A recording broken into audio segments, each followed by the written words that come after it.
interestingly, I got asked probably a couple of years ago now. It's pre-COVID, so it's been at least 2 years. Somebody asked me to come and speak on the topic of generational differences.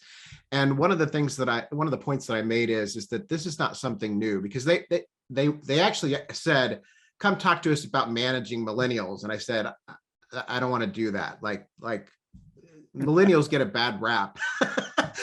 And I'm not a millennial, but millennials get a bad rap. But I will come and talk to you about managing multiple generations.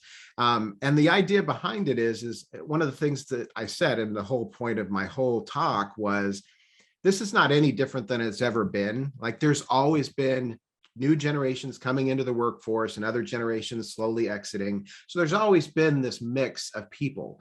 Certainly it's different today, just based on technology and products that we do and the service-based economy that we live in, and that sort of thing. But really what it comes down to is you just have to understand, in particular, learning and communication styles. And this isn't based on just generational. This can be same generation.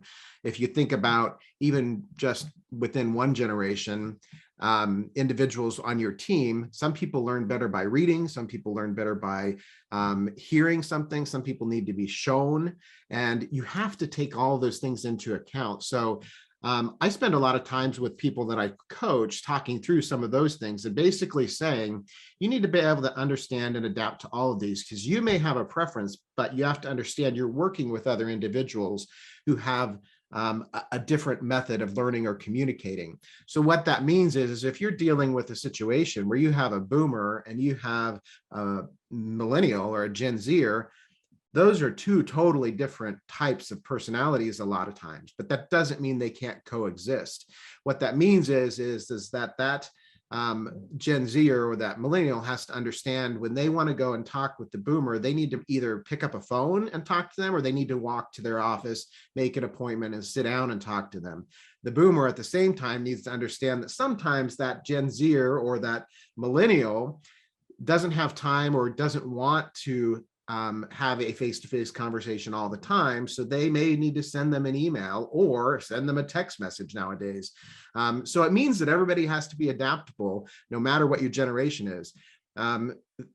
Generation X, they're the most adaptable and I'm in the X generation, so we kind of are a bridge between multiple generations a lot of times because of just the time frame we grew up in. But that happens throughout history. So even if you go back before boomers and you go back to the greatest generation during the world wars, you had the transition taking place back then as well, when you were going from, and it's funny because when I did the research for this talk, you go back and you look at different research on it, different articles that were written at the time and everything.